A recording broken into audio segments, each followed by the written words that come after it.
it's easy to fall into the trap of thinking, well, he did good yesterday, so he'll probably do good today. I've done that, or I've kind of thought that yesterday was a good day, so why won't today be a good day? But with Evan, what I've learned is the past does not equal the future, right? So just because yesterday was good does not mean that his mood or anything's going to be any better the next day just because of yesterday. So that's what I want to talk about. Let's get into it. Hey everybody, I'm Ben Blackman. This is the After Us Project, and I'm grateful that you're here. So, quick subscribe reminder for you. If you're kind of figuring this all out as you go with your autistic adult, just like I am, please hit subscribe. All I'm doing here is I'm just sharing real stuff that they don't teach you about in any training classes or groups or anything like that. It's just real world stuff. That's all. And let's just kind of talk about this. So, the first thing is, good days don't always mean progress. I think these are things that we already know, but sometimes I think it's good just to get it out. Like I might know it in my head, but it's good when somebody else says it. And I realize it's not just me. So good days, they might just be good days.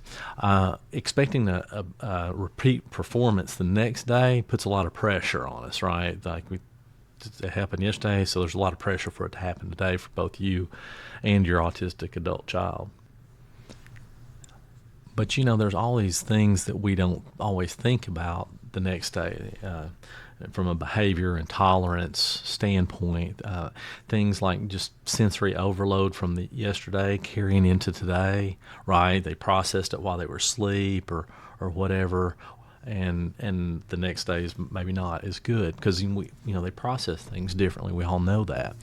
Other things are like hormones, so we may not think about that. So for my son, at his age, his hormones are an issue, and we have to kind of remember that there's things going on that we don't necessarily know about or understand. So I just want to kind of bring that up, and I'll have a plan for talking about hormones later in some other videos and stuff. But and it's better to look at like patterns over time and not really single moments of what happened. So when we kind of elongate it and we think about what's happened over the last few weeks in total versus what's happened, just in the last day, that helps us get a better perspective. And I kind of shoot for the 80-20 rule. I'm really looking for what happens 80% of the time, not the 20%. That's really kind of where I've landed on that. Now, I know that's not exactly perfect, but it's kind of helps me anyway. And I've learned one thing that's kind of neat is I've kind of learned to celebrate the good days more and just really try to be in that moment.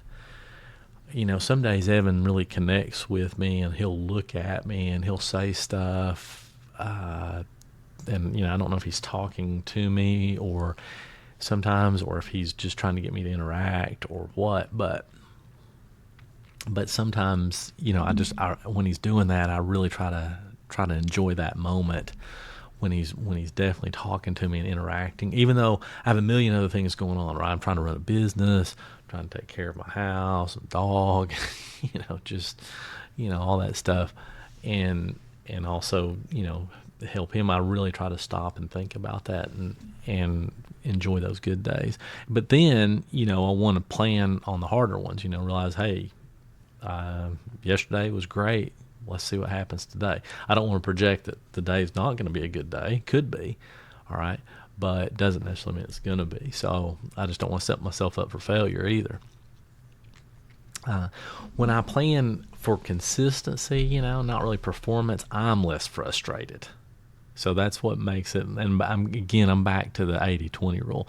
Sometimes 80% of the time things are pretty good, and there may be high and low moments during the day. So sometimes Evan will get frustrated, and he'll start kind of grinding his teeth and stuff. And he went for several months where he didn't do that at all. It was crazy. I thought he was over it. It went on for months and months where he didn't do it, and then he started doing it again. Right. And those things, they just go up and down and up and down. They do for me too. And so it's important for me to kind of balance what's going on and not holding them or myself to the same standard as yesterday. Like it has to be like yesterday, or it was a bad day, right? Or it wasn't okay, or something along those lines. So good days are really just a gift, but they're not the baseline, if that makes any sense.